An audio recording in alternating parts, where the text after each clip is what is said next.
ಪ್ರಭು ಕ್ರಿಸ್ತರಲ್ಲಿ ಆತ್ಮೀಯ ಸಹೋದರ ಸಹೋದರಿಯರೇ, ಸಾಧಾರಣ ಕಾಲದ 11ನೆಯ ಭಾನುವಾರದಲ್ಲಿದ್ದೇವೆ.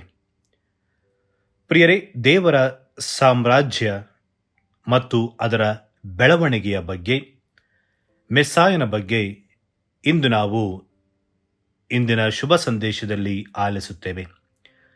ದೇವರ ಸಾಮ್ರಾಜ್ಯ ದೇವರ ಆಳ್ವಿಕೆಗೆ ಒಳಪಟ್ಟಿರಬೇಕು. ದೇವರ ಆಳ್ವಿಕೆ ಎಂದರೆ ಅಲ್ಲಿ ಪ್ರೀತಿ ಮತ್ತು ನ್ಯಾಯ ರಾರಾಜಿಸುತ್ತಿರಬೇಕು. ಪ್ರಿಯರೇ, ದೇವರ ಸಾಮ್ರಾಜ್ಯವನ್ನು ಕಟ್ಟಲು, ದೇವರ ಚಿತ್ತದ ಪ್ರಕಾರ ಜೀವಿಸಲು ಬೇಕಾದ ಅನುಗ್ರಹಕ್ಕಾಗಿ ಇಂದು ನಾವು ಪ್ರಾರ್ಥಿಸೋಣ. ಇಂದಿನ ಮೊದಲನೇ ವಾಚನವನ್ನು ಎಜೆಕಿಯೇಲ್ ಪ್ರವಾದಿಯ ಗ್ರಂಥದಿಂದ ಆರಿಸಲಾಗಿದೆ. ಅಧ್ಯಾಯ 17 ವಾಕ್ಯ 22ರಿಂದ 24 ತನಕ. ಕ್ರಿಸ್ತಪೂರ್ವ 587ರಲ್ಲಿ ಆದ ಜೆರುಸಲೇಮಿನ ಪತನದ ಮುಂಚೆ ಹಾಗೂ ಅದರ ಆನಂತರ ಬ್ಯಾಬಿಲೋನಿಗೆ ಸೆರೆ ಹೋದವರಲ್ಲಿ ಪ್ರವಾದಿ ಎಜೆಕಿಯೇಲನು ಒಬ್ಬನು. ಆತ ನೀಡಿದ ದೈವೋಕ್ತಿಗಳು ಬ್ಯಾಬಿಲೋನಿನಲ್ಲಿ ಸೆರೆ ಹೋದವರಿಗೆ ಮಾತ್ರವಲ್ಲ, ಜೆರುಸಲೇಮಿನಲ್ಲೇ ಉಳಿದಿದ್ದ ನಿವಾಸಿಗಳಿಗೂ ಅನ್ವಯಿಸುತ್ತಾ ಇದೆ.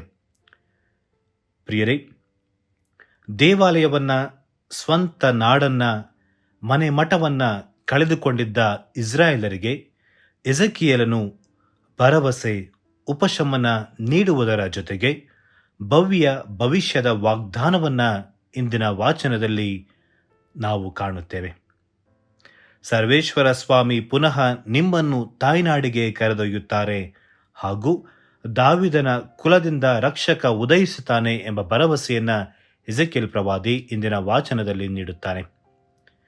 ಇಂದಿನ 2ನೇ ವಾಚನವನ್ನ ಸಂತ ಪೌಲರು ಕೊರಿಂಥರಿಗೆ ಬರೆದ 2ನೇ ಪತ್ರದಿಂದ ಅಧ್ಯಾಯ 5ರಿಂದ ಆರಿಸಲಾಗಿದೆ. ಈ ಜಗದಲ್ಲಾಗಲಿ ಸ್ವರ್ಗದಲ್ಲಾಗಲಿ ದೇವರಿಗೆ ಮೆಚ್ಚುಗೆಯಾಗುವಂತೆ ಜೀವಿಸುವುದೇ ನನ್ನ ಜೀವನದ ಧ್ಯೇಯವಾಗಿದೆ ಎನ್ನುತ್ತಾರೆ ಸಂತ ಪೌಲ. ಈ ಜೀವನದ ಆಧಾರದ ಮೇಲೆ ನಮ್ಮ ಮುಂದಿನ ಬದುಕು ನಿರ್ಧಾರವಾಗಲಿದೆ. ಒಂದಲ್ಲ ಒಂದು ದಿನ ನಾವೆಲ್ಲರೂ ಪ್ರಭುವಿನ ಮುಂದೆ ನ್ಯಾಯ ವಿಚಾರಣೆಗೆ ನಿಲ್ಲಲೇಬೇಕಿದೆ. ನಾವು ಮಾಡಿದ ಪಾಪಗಳಿಗೆ, ಪುಣ್ಯಗಳಿಗೆ ತಕ್ಕ ಪ್ರತಿಫಲವನ್ನ ನಾವು ಪಡೆಯುತ್ತೇವೆ ಎಂದು ಸಂತ ಪೌಲರು ನುಡಿಯುತ್ತಾರೆ. ಹಾಗಾಗಿ ನಮ್ಮ ಈ ಬದುಕು ಉತ್ತಮವಾಗಿರಬೇಕು. ನಮ್ಮ ಬದುಕು ಕ್ರಿಸ್ತನ ಮೌಲ್ಯಗಳ ಆಧಾರಿತವಾಗಿರಬೇಕು. ನಮ್ಮ ಬದುಕು ಕ್ರಿಸ್ತನಿಗೆ ಮೆಚ್ಚುಗೆ ಆಗುವಂತಹ ಬದುಕಾಗಿರಬೇಕು ಎಂದು ಸಂತ ಪೌಲರು ಈ ವಾಚನದಲ್ಲಿ ತಿಳಿಸುತ್ತಾರೆ. ಪ್ರಿಯರೇ, ಇಂದಿನ ಶುಭ ಸಂದೇಶವನ್ನ ಸಂತ ಮಾರ್ಕರ ಶುಭ ಸಂದೇಶ ಅಧ್ಯಾಯ 4 ವಾಕ್ಯ 26ರಿಂದ 34 ತನಕ ನಾವು ಆಲಿಸುತ್ತೇವೆ. ಪ್ರಿಯರೇ, ಇಂದು ನಾವು 2 ಸಾಮತಿಗಳನ್ನು ಆಲಿಸುತ್ತೇವೆ. ರೈತ ಮಲಗಿರುವಾಗ ಚಿಗುರೊಡೆಯುವ ಬೀಜ ಮತ್ತು ಸಾಸಿವೆ ಕಾಳಿನ ಸಾಮತಿ. ಮೊದಲನೇದಾಗಿ ರೈತ ಮಲಗಿರುವಾಗ ಚಿಗುರೊಡೆಯುವ ಬೀಜ. ಈ ಸಾಮತಿಯನ್ನ ನಾವು ಮಾರ್ಕನ ಶುಭ ಸಂದೇಶದಲ್ಲಿ ಮಾತ್ರ ಕಾಣುತ್ತೇವೆ. ಈ ಸಾಮತಿ ಒಂದು ಅಪರೂಪದ ಸೂಕ್ಷ್ಮ ಮನಸ್ಸಿನ ಸಾಮತಿಯಾಗಿದೆ. ಯೇಸುವಿನ ಶಿಷ್ಯರು ಒಳಗೊಂಡಂತೆ ಬಹಳಷ್ಟು ಯಹೂದ್ಯರಿಗೆ ಮೆಸ್ಸಾಯನ ಬಗ್ಗೆ, ಅಂದರೆ ರಕ್ಷಕನ ಬಗ್ಗೆ, ದೇವರ ಸಾಮ್ರಾಜ್ಯದ ಬಗ್ಗೆ ಸಾಕಷ್ಟು ತಪ್ಪು ಕಲ್ಪನೆಗಳು ಇದ್ದವು. ಇಂತಹ ಒಂದು ತಪ್ಪು ಕಲ್ಪನೆ ಮೆಸ್ಸಾಯನ ಆಗಮನದ ಬಗ್ಗೆ ಇತ್ತು. ಮೆಸ್ಸಾಯನು ಮಹಿಮಾ ಪ್ರತಾಪದೊಡನೆ ಅದ್ಭುತ ಪವಾಡಗಳೊಂದಿಗೆ ತನ್ನ ವಿರೋಧಿಗಳನ್ನೆಲ್ಲ, ಅಂದರೆ ರೋಮನರನ್ನ ನಿರ್ನಾಮ ಮಾಡಿ ಈ ಭುವಿಯಲ್ಲಿ ಶಾಂತಿ ಸ್ಥಾಪನೆಯನ್ನ ಮಾಡುತ್ತಾರೆ. ಒಬ್ಬ ದಾವಿದ ಅರಸನಂತೆ, ಸಲೋಮೋನ್ ಅರಸನಂತೆ ರಕ್ಷಕ ಈ ಜಗತ್ತಿಗೆ ಬರುತ್ತಾರೆ. ತಮ್ಮ ಶತ್ರುಗಳನ್ನೆಲ್ಲ ನಾಶಪಡಿಸಿ ಯಹೂದ್ಯರಿಗೆ ತನ್ನ ಸ್ವಂತ ನಾಡನ್ನು ಪುನಃ ಒದಗಿಸಿಕೊಡುತ್ತಾರೆ ಎಂಬುದು ಯಹೂದ್ಯರ ತಪ್ಪು ಕಲ್ಪನೆಯಾಗಿತ್ತು. ಹಾಗಾಗಿ ಅವರ ಈ ತಪ್ಪು ಕಲ್ಪನೆಯನ್ನ ಸರಿಪಡಿಸುವ ಉದ್ದೇಶದಿಂದ ಯೇಸುಸ್ವಾಮಿ ಸ್ವರ್ಗ ಸಾಮ್ರಾಜ್ಯದ ಕುರಿತು ಮತ್ತು ಮೆಸ್ಸಾಯನನ ಕುರಿತು ಈ ಸಾಮತಿಗಳನ್ನ ತಿಳಿಸ್ತಾರೆ. ಪ್ರಿಯರೇ, ಈ 2 ಸಾಮತಿಗಳು ಯೇಸುವಿನ ಜೀವನಕ್ಕೆ ಮತ್ತು ಧರ್ಮಸಭೆಯ ಹಾಗೂ ಸ್ವರ್ಗ ಸಾಮ್ರಾಜ್ಯಕ್ಕೆ ಬಹಳ ಹತ್ತಿರದ ಸಾಮ್ಯತೆಯನ್ನ ನಾವು ಕಾಣುತ್ತೇವೆ. ಯೇಸುಸ್ವಾಮಿ ಒಬ್ಬ ಸಾಮ್ರಾಟನಂತೆ, ಅಶೋಕ ಚಕ್ರವರ್ತಿ ಅಂತಾಗಲಿ, ಅಲೆಕ್ಸಾಂಡರ್ ದ ಗ್ರೇಟ್ ಇವರಂತೆ ಈ ಜಗತ್ತಿಗೆ ಬರಲಿಲ್ಲ. ತನ್ನ ಭುಜಬಲದ ಮೂಲಕ, ಸೈನಿಕರ ಶಕ್ತಿಯ ಮೂಲಕ, ಆರ್ಥಿಕ ರಾಜಕೀಯ ಶಕ್ತಿಯಿಂದ ಕ್ರಿಸ್ತ ತಮ್ಮ ಸಾಮ್ರಾಜ್ಯವನ್ನ ಸ್ಥಾಪಿಸಲಿಲ್ಲ. ಬದಲಾಗಿ ಕ್ರಿಸ್ತ ಸ್ಥಾಪಿಸಿದ ಆ ದೇವರ ಸಾಮ್ರಾಜ್ಯ ಚಿಕ್ಕದಾಗಿ ಪ್ರಾರಂಭವಾಯಿತು. ತದನಂತರ ಅದು ಹೆಮ್ಮರವಾಗಿ ಬೆಳೆಯುತ್ತೆ ಎಂದು ಇಂದಿನ ಶುಭ ಸಂದೇಶದಲ್ಲಿ ನಾವು ಆಲಿಸುತ್ತೇವೆ. ಪ್ರಿಯರೇ, ಮತ್ತು ಯೇಸುಸ್ವಾಮಿ ಈ ಸಾಮರ್ಥ್ಯಗಳನ್ನು ಹೇಳುವುದರ ಹಿನ್ನೆಲೆಯನ್ನು ನೋಡೋದಾದರೆ, ಪ್ರೇಷಿತರಲ್ಲಿ ಮತ್ತು ಶಿಷ್ಯರಲ್ಲಿ ಒಂದು ರೀತಿಯ ನಿರಾಸೆ ಮನೆ ಮಾಡಿತ್ತು. ಅವರು ನಿರುತ್ಸಾಹಿಗಳಾಗಿದ್ದರು. ಕಾರಣ ಅವರ ಕಲ್ಪನೆ ತಪ್ಪಾಗಿತ್ತು ಮತ್ತು ಯೇಸುಸ್ವಾಮಿ ಬೋಧನೆ ಮಾಡುವ ಸಂದರ್ಭದಲ್ಲಿ ಅವರಿಗೆ ವಿರೋಧ ಇತ್ತು. ರಾಜಕೀಯ ನಾಯಕರಿಂದ ಮತ್ತು ಸಮಾಜದ ಗಣ್ಯ ವ್ಯಕ್ತಿಗಳಿಂದ, ಪರಿಸಾಯರಿಂದ, ಧರ್ಮಶಾಸ್ತ್ರಿಗಳಿಂದ, ಸದ್ದುಕಾಯರಿಂದ ಅವರಿಗೆ ವಿರೋಧ ಇತ್ತು. ಹಾಗಾಗಿ ಸೈನಿಕರಲ್ಲಿ ಒಂದು ರೀತಿಯ ನಿರಾಶೆ, ನಿರುತ್ಸಾಹ ಮನೆ ಮಾಡಿತ್ತು. ನಿಜವಾಗಿಯೂ ನಾವು ದೇವರ ಸಾಮ್ರಾಜ್ಯವನ್ನು ಸ್ಥಾಪಿಸಲಿದ್ದೇವಾ? ನಾವು ನಮ್ಮ ಮನೆ ಮಠವನ್ನು ತೊರೆದು ಕ್ರಿಸ್ತನ ಹಿಂದೆ ಬಂದಿದ್ದೇವೆ, ನಮ್ಮ ಭವಿಷ್ಯ ಏನಾಗುತ್ತೆ? ಒಂದು ರೀತಿಯ ಗೊಂದಲ ಅವರಲ್ಲಿ ಇತ್ತು.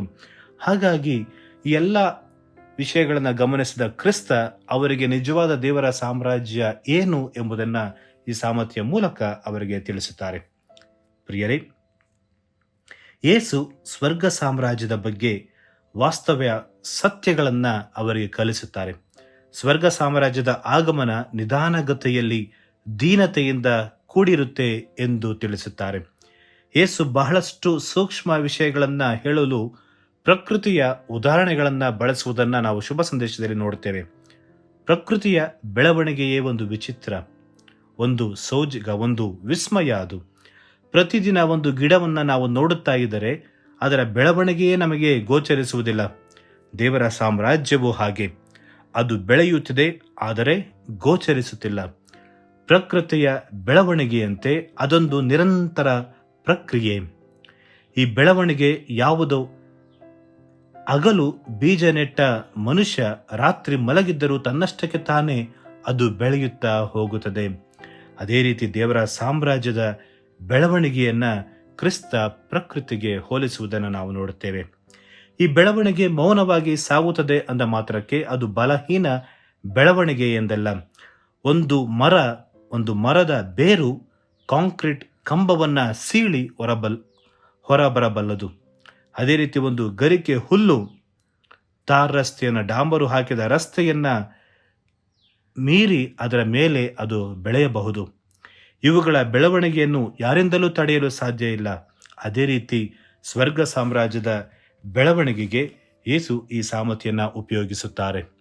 ಮತ್ತು ಯೇಸು ಸ್ವಾಮಿಯಿಂದ ಶುಭ ಸಂದೇಶದಲ್ಲಿ ಮತ್ತೊಂದು ಸಾಮರ್ಥ್ಯನ ಹೇಳುತ್ತಾರೆ, ಸಾಸಿವೆ ಕಾಳಿನ ಸಾಮರ್ಥ್ಯ. ಪ್ರಿಯರೇ, ಯೇಸು ತಾವು ಸ್ಥಾಪಿಸಲಿರುವ ಸ್ವರ್ಗ ಸಾಮ್ರಾಜ್ಯದ ಪ್ರಾರಂಭ ಹೇಗಿರುತ್ತೆ ಎಂಬ ಊಹೆಗೆ ಈ ಸಾಮರ್ಥ್ಯನ ಹೇಳುತ್ತಾರೆ. ಅತ್ಯಂತ ಸರಳ ಮತ್ತು ಸುಲಭವಾಗಿ ಅರ್ಥ ಮಾಡಿಕೊಳ್ಳಬಹುದಾದ ಸಾಮರ್ಥ್ಯ ಇದು. ಸಾಸಿವೆ ಕಾಳಿನ ಗಿಡ ಮರವಾಗಿ ಬೆಳೆದದ್ದು ನಾವು ಎಂದೂ ಕಂಡಿಲ್ಲ. ಆದರೆ ಪ್ಯಾಲೆಸ್ಟಿನ ಆಚೆಗೀಚೆ ಸುಮಾರು 10ರಿಂದ 12 ಅಡಿಗಳಷ್ಟು ಉದ್ದ ಅದು ಬೆಳೆಯುತ್ತಾ ಇತ್ತಂತೆ.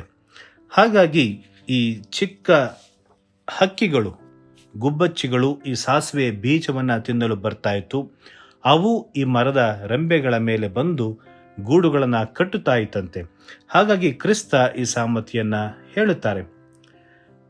ಯೇಸುವಿನ ವಿಧೇಯತೆಯ ಮತ್ತು ದೀನ ಬದುಕಿನ ಪ್ರಾರಂಭಕ್ಕೆ ಇದೊಂದು ಒಳ್ಳೆಯ ರೂಪಕವನ್ನ ಕ್ರಿಸ್ತ ಈ ಸಾಮರ್ಥ್ಯ ಮೂಲಕ ನಮಗೆ ತಿಳಿಸುತ್ತಾರೆ. ಯೇಸುವಿನ ಜೀವನವನ್ನು ನಾವು ನೋಡಿದ್ದೇ ಆದರೆ ಒಬ್ಬ ಬಡಗಿಯ ಮಗನಾಗಿ ಒಂದು ದನದ ಕೊಟ್ಟಿಗೆಯಲ್ಲಿ ಹುಟ್ಟಿದವರು ಕ್ರಿಸ್ತ. ಬೆಳೆದದ್ದು ಅಲೆಮಾರಿಯಂತೆ, ಒಂದು ಕಡು ಬಡತನದಲ್ಲಿ ಅವರು ಬೆಳೆಯುತ್ತಾರೆ. ತಲೆ ಇಡಲು ಅವರಿಗೆ ಒಂದು ಸ್ಥಳ ಇರಲಿಲ್ಲ. ಅವರ ಗೆಳೆಯರು ಕೂಡ, ಪ್ರೇಷಿತರು ಕೂಡ ಸಾಮಾನ್ಯ ಮನುಷ್ಯರು. ಗಲಿಲೆಯ ನದಿಯ ಸುತ್ತಮುತ್ತ ಅವರು ತಮ್ಮ ಧರ್ಮ ಪ್ರಚಾರವನ್ನ, ತಮ್ಮ ಬೋಧನೆಯನ್ನ, ತಮ್ಮ ಕೆಲಸ ಕಾರ್ಯವನ್ನ ಪ್ರಾರಂಭಿಸುತ್ತಾರೆ. ಬದುಕಲ್ಲಿ ಯಶಸ್ಸು ಪಡೆಯಲು ಬೇಕಾದ ಯಾವುದೇ ಪೂರ್ವ ಅರ್ಹತೆ ಇಲ್ಲದಂತಹ ಶಿಷ್ಯರು ಅವರಿಗೆ ಇದ್ದರು. ಕ್ರಿಸ್ತನ ಈ ಬದುಕನ್ನು ನೋಡಿದರೆ ಕ್ರಿಸ್ತನ ಸಾಮತಿಗೂ ಅವರ ಬದುಕಿಗೂ ತುಂಬ ಸಾಮ್ಯತೆ ಇದೆ ಪ್ರಿಯರೇ. ಆದರೆ 2000 ವರ್ಷಗಳ ಹಿಂದೆ ಪ್ರಾರಂಭವಾದ ಕ್ರಿಸ್ತನ ಆ ಪ್ರಯಾಣ ಇಂದಿಗೂ ಮುಗಿದಿಲ್ಲ. ಜಗತ್ತಿನಾದ್ಯಂತ ಕ್ರೈಸ್ತ ಧರ್ಮ ಹರಡಿದೆ, ಧರ್ಮಸಭೆ ಬೆಳೆಯುತ್ತಾ ಇದೆ. ಹಾಗಾಗಿ ಇಂದು ಈ ಸಾಮತಿ ನಮಗೆ ನೀಡುವ ಸಂದೇಶ, ದೇವರ ಸಾಮ್ರಾಜ್ಯ ಕೇವಲ ಕ್ರೈಸ್ತರಿಗೆ ಮಾತ್ರ ಸೀಮಿತವಲ್ಲ, ಅಲ್ಲಿ ಎಲ್ಲರಿಗೂ ಸ್ಥಾನ ಇದೆ. ಧರ್ಮಸಭೆ ಮಾತ್ರ ದೇವರ ಸಾಮ್ರಾಜ್ಯವಲ್ಲ, ಧರ್ಮಸಭೆ ದೇವರ ಸಾಮ್ರಾಜ್ಯದ ಒಂದು ಭಾಗ ಎಂದು ಕ್ರಿಸ್ತ ನಮಗೆ ಈ ಸಾಮತಿಯ ಮೂಲಕ ತಿಳಿಸುತ್ತಾರೆ ಪ್ರಿಯರೇ. ಮತ್ತು ಈ ಸಾಮತಿಯ ಮೂಲಕ ಹತಾಶೆಗೆ ಒಳಗಾಗಿದ್ದ, ನಿರಾಶೆಗೊಳಗಾಗಿದ್ದ, ನಿರುತ್ಸಾಹಿಗಳಾಗಿದ್ದ ಪ್ರೇಷಿತರಿಗೆ ಕ್ರಿಸ್ತ ಭರವಸೆಯನ್ನ, ಧೈರ್ಯವನ್ನ ತುಂಬುತ್ತಿದ್ದಾರೆ. ಅದೇ ರೀತಿ ಪ್ರಿಯರೇ, ನಮ್ಮ ಜೀವನದಲ್ಲೂ ಕೂಡ ಇಂದು ಹತಾಶೆಯ ಕಾರ್ಮೋಡಗಳು ನಮ್ಮಲ್ಲಿ ಮನೆ ಮಾಡಿರಬಹುದು. ಈ ಬದುಕಲ್ಲಿ, ಈ ಜಗದಲ್ಲಿ, ಧರ್ಮಸಭೆಯಲ್ಲೂ ಇಂದು ಹತಾಶೆ ಮೂಡಿದೆ. ಎಲ್ಲ ದೇವಾಲಯಗಳು ಮುಚ್ಚಲ್ಪಟ್ಟಿವೆ. ಗುರುಗಳು ಪ್ರತಿದಿನ ಬಲಿಪೂಜೆನ ಅರ್ಪಿಸಲಾಗದೆ ಮನೆಯಲ್ಲಿ ಕುಳಿತಿದ್ದಾರೆ. ಇಂತಹ ಪರಿಸ್ಥಿತಿಯಲ್ಲಿ ಹತಾಶೆಗೆ ಒಳಗಾಗಿರುವ ಅನೇಕರು ಇದ್ದಾರೆ. ಕ್ರಿಸ್ತ ನಮಗೆ ನೀಡುವ ಸಂದೇಶ, ಹತಾಶೆಗೆ ಒಳಗಾಗಬೇಡಿ. ಹತಾಶೆಗೆ ಒಳಗಾಗದೆ ಧೈರ್ಯದಿಂದ, ವಿಶ್ವಾಸದಿಂದ ಬರುವ ಸಮಸ್ಯೆಗಳನ್ನು ಎದುರಿಸಿ ಎನ್ನುತ್ತಾರೆ ಕ್ರಿಸ್ತ. ಮತ್ತು ನಮ್ಮ ಕೈಲಾದ ಸಹಾಯವನ್ನು ಮಾಡುತ್ತಾ ದೇವರ ಸಾಮ್ರಾಜ್ಯವನ್ನು ವಿಸ್ತರಿಸಬೇಕು ಎಂದು ತಿಳಿಸುತ್ತಾರೆ. ಪ್ರಿಯರೇ, ನಮಗೆ ಗೊತ್ತಿರಬಹುದು, ಜೀನ್ ಹೆನ್ರಿ ಇವರು ಮೊಟ್ಟ ಮೊದಲ ಬಾರಿಗೆ ನೊಬೆಲ್ ಶಾಂತಿ ಬಹುಮಾನವನ್ನು ಪಡೆದುಕೊಳ್ಳುತ್ತಾರೆ. 1859ರಲ್ಲಿ ಇಟಲಿ, ಫ್ರಾನ್ಸ್ ಮತ್ತು ಆಸ್ಟ್ರಿಯಾ ದೇಶಗಳ ನಡುವೆ ಯುದ್ಧ ನಡೆಯುತ್ತಿತ್ತು. ಈ ಯುದ್ಧದ ವಿಷಯ ತಿಳಿದು ಆ ಸ್ಥಳಕ್ಕೆ ಧಾವಿಸುತ್ತಾರೆ ಹೆನ್ರಿ. ಇಟಲಿಯ ಕ್ಯಾಸ್ಟಿಗ್ಲಿಯೋನ್ ಪಟ್ಟಣಕ್ಕೆ ಧಾವಿಸುತ್ತಾರೆ. ಅಲ್ಲಿ ಸೈನಿಕರು ಗುಂಡು ದಾಳಿಯನ್ನ ಕಂಡು ಇವರು ದಂಗಾಗುತ್ತಾರೆ. ಒಬ್ಬರ ಮೇಲೆ ಗುಂಡು ಹಾರಿಸುವುದನ್ನು ಕಂಡು ಇವರ ಹೃದಯ ಕರಗುತ್ತೆ. ಸತ್ತವರ ಕೂಗು, ಗಾಯಗೊಂಡವರ ಆಕ್ರಂದನ ನೋಡಿ ಇವರು ಜರ್ಜರಿತರಾಗುತ್ತಾರೆ. ಅಂತಹ ದೃಶ್ಯವನ್ನು ತಮ್ಮ ಜೀವನದಲ್ಲಿ ಅವರು ಎಂದೂ ಕಂಡಿರಲಿಲ್ಲ. ಗಾಯಗೊಂಡ ಸೈನಿಕರಿಗೆ ಸಹಾಯ ಮಾಡುವ ಉದ್ದೇಶದಿಂದ ಅವರು ಸಂಜೆಯಾದಾಗ, ಯುದ್ಧ ವಿರಾಮವಾದಾಗ ತನ್ನೊಂದಿಗೆ ಯುದ್ಧ ಭೂಮಿಗೆ ಬರಲು ಹತ್ತಿರದ ಪಟ್ಟಣದ ಜನರಿಗೆ ಕರೆ ನೀಡುತ್ತಾರೆ. ಇವರ ಕರೆಗೆ ಸಾಮಾನ್ಯ ಜನರು ಮುಂದಾಗುತ್ತಾರೆ. ಅಂದು ರಾತ್ರಿ ಯುದ್ಧ ಭೂಮಿಯಲ್ಲಿ ತಂಗಿದ್ದ ಹೆನ್ರಿ ಅಲ್ಲಿನ ಗಾಯಗೊಂಡ ಸೈನಿಕರ ಸೇವೆ ಮಾಡುತ್ತಾರೆ. ಆ ದೃಶ್ಯದಿಂದ ತುಂಬ ಮನನೊಂದು ಹೆನ್ರಿ ಅಂದು ನಿರ್ಧರಿಸುತ್ತಾರೆ, ಪ್ರತಿಯೊಂದು ದೇಶದಲ್ಲಿ ಒಂದು ರಿಲೀಫ್ ಸೊಸೈಟಿ ಇರಬೇಕು. ಹಾಗಾಗಿ ಅಂದು ತೀರ್ಮಾನಗೊಂಡ ಹೆನ್ರಿ 1863ರಲ್ಲಿ ಫೆಬ್ರವರಿ 5ರಂದು ರೆಡ್ ಕ್ರಾಸ್ ಸಂಸ್ಥೆಯನ್ನು ಪ್ರಾರಂಭಿಸುತ್ತಾರೆ. ಪ್ರಿಯರೇ, ಚಿಕ್ಕದಾಗಿ ಸ್ವಿಟ್ಜರ್ಲೆಂಡಿನ ಜೆನಿವಾದಲ್ಲಿ ಪ್ರಾರಂಭಗೊಂಡ ರೆಡ್ ಕ್ರಾಸ್ ಸಂಸ್ಥೆ ಇಂದು ಜಗತ್ತಿನಾದ್ಯಂತ ಹಬ್ಬಿದೆ. ಸುಮಾರು 97 ದಶಲಕ್ಷ ಸ್ವಯಂ ಸೇವಕರು, ಸಿಬ್ಬಂದಿಗಳು ಇಂದು ಈ ರೆಡ್ ಕ್ರಾಸ್ ಸಂಸ್ಥೆಯಲ್ಲಿ ದುಡಿಯುತ್ತಿದ್ದಾರೆ. ಅಂದು ಒಂದು ಪಕ್ಷ ಹೆನ್ರಿ ಏನು ಮಾಡದೆ ಕೈಕೊಟ್ಟು ಸುಮ್ಮನೆ ಕುಳಿತಿದ್ದರೆ ಬಹುಶಃ ಇಂದು ರೆಡ್ ಕ್ರಾಸ್ ಸಂಸ್ಥೆ ಇರ್ತಾ ಇರಲಿಲ್ವೇನೋ. ಅದೇ ರೀತಿ ನಾವು ಕೂಡ ಹತಾಶೆಗೆ ಒಳಗಾಗದೆ, ನಿರಾಶೆಗೆ ಒಳಗಾಗದೆ ನಮ್ಮ ಕೈಲಾದ ಸಹಾಯವನ್ನು ಮಾಡೋಣ. ಒಳ್ಳೆಯ ಉದ್ದೇಶದಿಂದ ಆ ಕಾರ್ಯವನ್ನು ಪ್ರಾರಂಭಿಸೋಣ. ಭಗವಂತ ನಮ್ಮೊಂದಿಗೆ ಇರ್ತಾನೆ. ನಮ್ಮ ಕಾರ್ಯಕ್ಕೆ ಆತ ಶಕ್ತಿಯನ್ನು ತುಂಬುತ್ತಾನೆ. ಆಮೆನ್.